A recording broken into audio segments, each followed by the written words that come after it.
بسم اللہ الرحمن الرحیم۔ السلام علیکم، میں حمزہ عزیز خان ہوں، the team real estate and builder Islamabad سے۔ آپ میرا یوٹیوب چینل دیکھ رہے ہیں۔ ریئل اسٹیٹ 2018 سے 2022 کیسا دور تھا، لوگوں نے بھی ریئل اسٹیٹ کے اندر کیسے پیسہ بنایا، اور وہ دور آج کے دور سے کیسے مختلف تھا۔ تو آج ہم ریئل اسٹیٹ ان پچھلے 4 سال کے دور کو ڈیٹیل سے ڈسکس کریں گے، اور آج جو ریئل اسٹیٹ کی سچویشن ہے اس کو بھی ہم ڈیٹیل سے ڈسکس کریں گے۔ تو میری ویڈیو کو اینڈ تک ضرور دیکھیے گا، اور دیکھنے سے پہلے لائک اینڈ سبسکرائب ضرور کیجیے گا تاکہ ہر آنے والی انفارمیشن اور اپڈیٹ آپ تک پہنچ سکے۔ Real estate industry, real estate کی جتنی بھی جہاں بھی پاکستان میں لوگ ریئل اسٹیٹ کا کام کر رہے ہیں، وہ ریئل اسٹیٹ کی انڈسٹری اسپیشلی اس ٹائم 2023 میں تباہ ہو چکی ہے۔ دیکھیں، بہت سارے لوگوں سے ایک چیز یہ سننے کو ملتی ہے کہ 2018 سے پہلے بھی تو ریئل اسٹیٹ چل رہی تھی، 2018 سے پہلے بھی تو ریئل اسٹیٹ میں کام ہو رہا تھا، لیکن ان کو بھی ضرور جواب دینا ہوگا، ان کو بھی بتانا ہوگا کہ 2018 سے 2022 کیسے مختلف تھا، اس میں چل کیا رہا تھا۔ دیکھیں، ہم اس کی بات کریں گے جس دور میں ہم تھے، جس دور میں ہم نے ریئل اسٹیٹ کا کام سٹارٹ کیا الحمدللہ، اور ہم کیا تھے اور ہمیں ریئل اسٹیٹ نے کیا کچھ دیا۔ تو میں آپ کو بتاتا چلوں کہ 2018 سے 2022 ایک تو ایک نئی گورنمنٹ 2018 میں آئی تھی۔ 2018 میں ایک گورنمنٹ چینج ہونے کی وجہ سے، اور سب سے آپ کے مقبول جو آپ کے پرائم منسٹر، آپ کے سب سے famous prime minister Imran Khan آئے تھے، تو سب سے بڑا امپیکٹ اس چیز کا پڑتا ہے کہ آپ کو میں یہ چیز، آپ کی حکومت جب آپ کی گورنمنٹ چینج ہو جاتی ہے تو آپ کو سب سے بڑا افیکٹ آپ کو اس چیز کے اوپر ہوتا ہے کہ آپ کے ملک کا وزیر اعظم کون ہے، آپ کے ملک کی آپ کی جو گورنمنٹ ہے وہ کیسی ہے۔ لیکن اس چیز سے لوگوں کا اعتماد بحال ہوتا ہے، لوگوں کو بڑی ہی جسے کہتے ہیں ریلیف ملتا ہے، لوگوں کا سیٹسفیکشن لیول کس جگہ پہ پہنچ جاتا ہے۔ تو سب سے مین چیز یہ ہوتی ہے کہ آپ کا لوگوں کا حکومت کے اوپر اعتبار کتنا ہے۔ جب تک آپ کی ملک کی اکانومی بہتر نہیں ہوتی، جب تک آپ کی گورنمنٹ کے اوپر لوگوں کو یقین نہیں آتا، تب تک آپ کی کسی بھی قسم کی بزنس کے اوپر سٹیبلٹی نہیں آ سکتی۔ آپ کسی بھی قسم کی انڈسٹری اٹھا کے دیکھ لیں، کسی بھی، چاہے آپ کپڑے کا کام دیکھ لیں، چاہے آپ کسی دکاندار سے مل کے دیکھ لیں، کسی قسم کی چھوٹے سے چھوٹی انڈسٹری سے لے کے بڑے سے بڑی انڈسٹری کی بات کریں،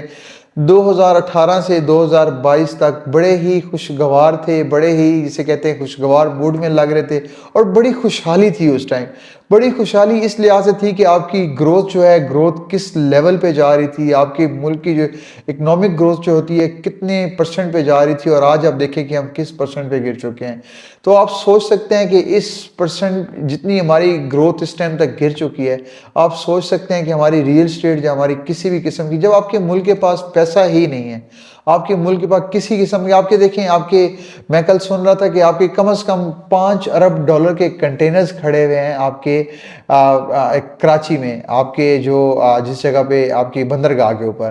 لیکن اور ہمارے پاس جو ہمارے پاکستان کے پاس جو ہمارے پاس پیسے ہیں، ہمارے اسٹیٹ بینک کے پاس وہ 3.5 ارب ڈالر ہیں۔ اس چیز سے آپ اندازہ لگائیں کہ جب ہمارے پاس کسی قسم کا پیسہ ہی نہیں رہ گیا، تو کس قسم کی انڈسٹری آپ ایکسپیکٹ کر سکتے ہیں کہ آپ کے ملک میں کوئی چل سکتی ہے۔ دیکھیں، ریئل اسٹیٹ میں لوگوں نے 2018 سے 2022 میں عمران خان کے دور میں کروڑوں روپے کمائے۔ اس کی سب سے بڑی وجہ میں آپ کو بتا دیتا ہوں کہ کیوں کروڑوں روپے کمائے، اور کیوں آج ہم اپنے بھی بات کرتے ہیں۔ یہ نہیں کہ ہم چھوٹے سے چھوٹے لیول پہ بات کرتے ہیں، میں کوئی بڑا انویسٹر نہیں ہوں، میں کوئی اسلام آباد میں کوئی اتنے بڑے لیول پہ بزنس نہیں سٹارٹ کر رہا، لیکن الحمدللہ کئیوں سے بہتر ہوں، الحمدللہ بڑا اچھا کام کیا 2018 سے 2022 تک۔ یہ ہے کہ اچھے پیسے کمائے۔ اس دور میں فرق یہ تھا کہ ٹیکسز کا سب سے مین چیز ٹیکسز ہوتی ہے۔ آج آپ دیکھیں کہ سیلر ٹیکس بھی بڑھ گیا۔ آپ سیلر ٹیکس کی بات کرتے ہیں، پہلے یہ ہوتا تھا کہ جس نے 5 سال سے زیادہ عرصے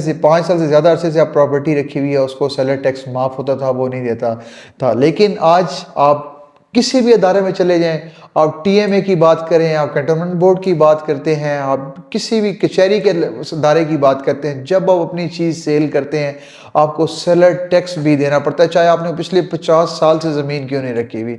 اور پہلے یہ ٹائم تھا کہ جب آپ کے اوپر ٹیکسز معاف ہوتے ہیں، ٹیکسز جب معاف ہوتے ہیں تو آپ کو بڑی ہی آسانی ہو جاتی ہے، آپ کو چیز سیل کرنے میں، آپ کو پرچیز کرنے میں ایک بڑا پیسہ بنتا ہے، ایک بڑے لیول پہ لوگ انویسٹمنٹ کر رہے ہوتے ہیں کیونکہ آپ کو ایف بی آر کی طرف سے ٹیکسز کی چھوٹ ہوتی ہے۔ لیکن اب جو سیل کر رہا ہے اس کو بھی پریشانی ہے، جو پرچیز کر رہا ہے اس سے زیادہ پریشانی ہے۔ آپ فائلر کا ٹیکس دیکھ لیں، فائلر نے 2% دینا ہے اور نان فائلر نے تو اس کا تو بیڑا ہی غرق ہو چکا ہے، اس نے 7% دینا ہے۔ 7% جب وہ کوئی پراپرٹی خریدے گا اس کا 7% ٹیکس دے گا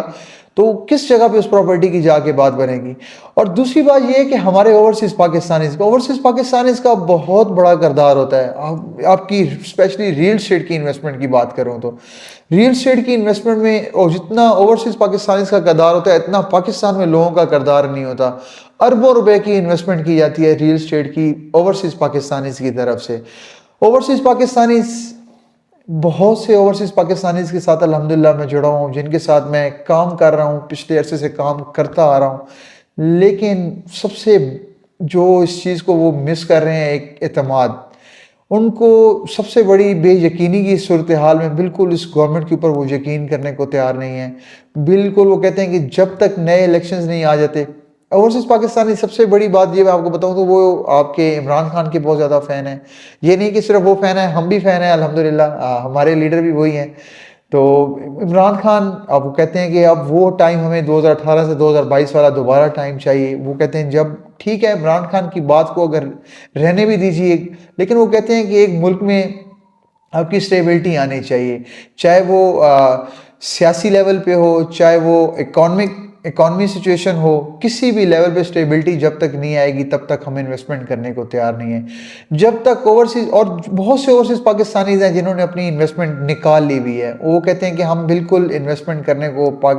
پاکستان میں انویسٹمنٹ کرنے کو تیار نہیں ہیں جب تک نئے الیکشنز نہیں ہوتے۔ انہوں نے یہ کیا کہ اپنے اور یہ آپ کو بتاؤں کہ اپنے انہوں نے اکاؤنٹ سے پیسے نکلوا کے بھی اپنے پاکستان سے پیسے نکال کے اپنے ملک میں شفٹ کر لیے ہیں، اور وہاں پہ اب وہ پراپرٹیز خریدنے ہیں، نہ کہ وہ اپنے ملک میں اپنے پیسہ انویسٹ کر رہے ہیں۔ تو اس صورتحال میں جب تک الیکشنز نہیں ہوتے، دیکھیں ہم بہت سے حوصلے لوگوں کو دیتے ہیں، ہر لحاظ سے دیتے ہیں آپ کو۔ اگر ہم فیصل B17 کی بات کریں، ہم نے مارگا روڈ کی کافی دفعہ بات کی، ہم نے بہت دفعہ ڈیولپمنٹ کی بات کی، لیکن ہم نے اپنے ملک کی بات نہیں کی، ہم نے اپنے ملک کی سچویشن کی بات نہیں کی۔ جب تک ہم ملک کی سچویشن کی بات نہیں کریں گے، آپ مجھے یہ بتائیں کہ ہمارے ملک، جب تک ہمارے ملک کی آپ کی اکانومک سچویشن جو ہے وہ آپ کی بہتر نہیں ہوگی، تب تک جو ہے آپ کیسے ریل اسٹیٹ میں پیسہ کما سکتے ہیں؟ ریل اسٹیٹ میں آپ انویسٹمنٹ کر کے کیسے آپ تک، اور جب تک میں نے ہمیشہ سے بات کیا ہے، میں ہمیشہ سے سپورٹ بھی اوورسیز پاکستانیز کو کیا، کیونکہ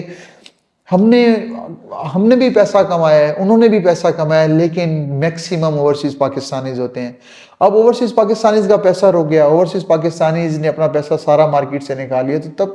تو آپ پیسہ سوچ بھی نہیں سکتے کہ ریل اسٹیٹ میں آپ اس ٹائم تک پیسہ کمائیں گے جب تک آپ کے اوورسیز پاکستانیز کا ہاتھ نہیں ہوگا۔ تو اس چیز کے لیے 2023 بڑا ہی، جسے کہتے ہیں کہ بڑا ہی ڈس اپوائنٹمنٹ ہوتی ہے انسان کو، ہمیں بھی، جتنے بھی ریل اسٹیٹ کی تو اب سچویشن یہ ہو چکی ہے کہ بالکل ردی بن چکا ہے۔ اب جس آفس میں بھی جائیں گے، جس کا آفس ہوگا، جو اس کا آنر بھی ہوگا، وہ بھی اپنی جو ٹانگیں ہیں وہ ٹیبل پہ رکھ کے وہ سویا پڑا ہوگا۔ اس کا کیا مطلب ہے کہ کام نہیں ہے۔ جب 2018 سے 2022 کی بات کروں، کسی کے پاس فون سننے کا بھی ٹائم نہیں ہوتا تھا، اتنا بزی شیڈیول ہوتا تھا۔ آپ ہیڈ آفس جا رہے ہیں ٹرانسفرز کے لیے، آپ ہیڈ آفس سے آ رہے ہیں، آپ پھر جا رہے ہیں، پھر ایک نئے کلائنٹ کی کال آ گئی، آپ کیا سچویشن ہے، اب ہے ہی نہیں، کچھ بھی نہیں ہے۔ کل میرے پاس ایک بزرگ آئے ہوئے تھے میرے اسلام آباد میں، بزرگ نے مجھے ایک کہانی سنائی، کہتے ہیں کہ میں نے جب انویسٹمنٹ کی تھی 2022 میں گورنمنٹ چینج ہونے سے پہلے، میں نے یہ سوچ کے کی تھی کہ ہمارا ملک اب بہتری کی طرف جا رہا ہے الحمدللہ، ہمارے ملک میں ڈالر کافی الحمدللہ پڑے ہوئے ہیں ہمارے اکاؤنٹ میں، ہمارے ملک کے پاس پیسہ الحمدللہ ہمارے اسٹیٹ بینک میں کافی پڑا ہوا ہے۔ تو کہتے ہیں میں نے ملک کی کنڈیشن دیکھ کے، میں نے ملک کی صورتحال دیکھ کے میں نے انویسٹمنٹ کی، اور میرے پاس بچا کچا تھا میں نے انویسٹمنٹ کر دی کسی کے کہنے کے اوپر، اور میں مطلب کہ اپنے گھر چلاتا بھی ان پیسوں سے تھا۔ میں نے 4 سے 5 مہینے کے لیے انویسٹمنٹ کی، میں نے کہا اس کے بعد نکال کے اس کے بعد میں الحمدللہ اچھی لائف گزار سکوں گا۔ لیکن کہتے ہیں جو میرا بچا کچا تھا میں نے اس کے اندر لگا دی، آج میں بالکل زیرو ہوں، اور میری انویسٹمنٹ جو میں نے، چلے میں آپ کو